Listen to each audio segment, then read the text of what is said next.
Qu'est-ce qui vous irrite le plus dans ce projet gouvernemental? D'un point de vue global, ce qui est irritant, c'est que c'est un projet qui est pris sans l'avis des acteurs de terrain, juges, greffiers, avocats. Ça, c'est déjà quelque chose qui est intolérable et incompréhensible.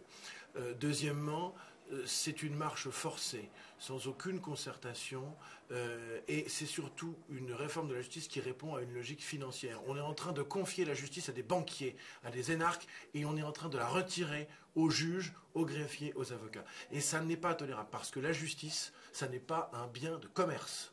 La justice, ça n'a pas de prix. C'est comme la santé. On ne peut pas raisonner avec des logiques comptables dans une démocratie pour traiter du problème de la justice.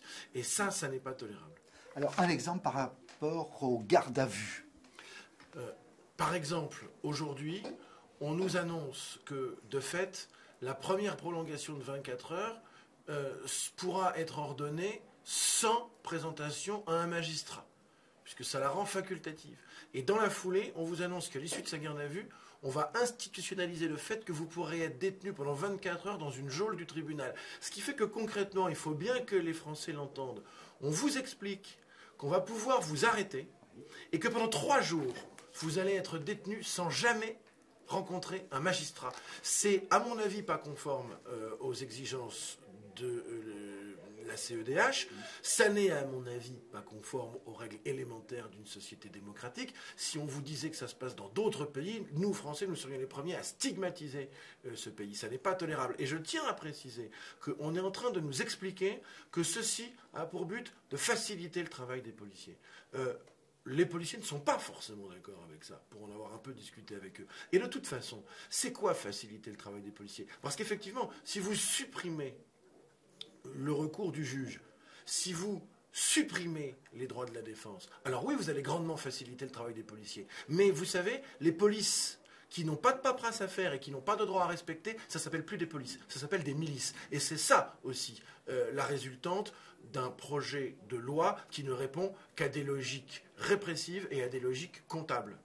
À l'issue de l'Assemblée générale de ce matin, quelles sont véritablement vos modalités d'action pour les jours à venir? Nous avons un calendrier extrêmement court qui nous est imposé.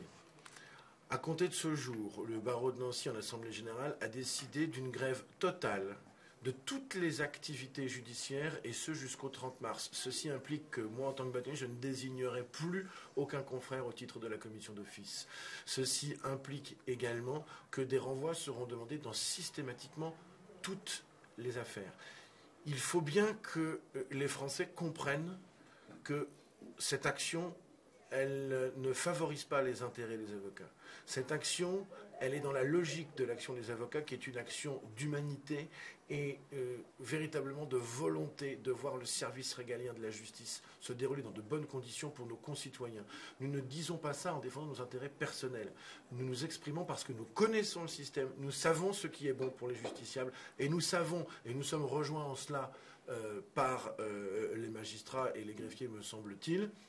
Nous sommes animés, en tout cas, par la volonté de défendre les justiciables, qui sont tous potentiellement nos clients. C'est ça la vraie motivation.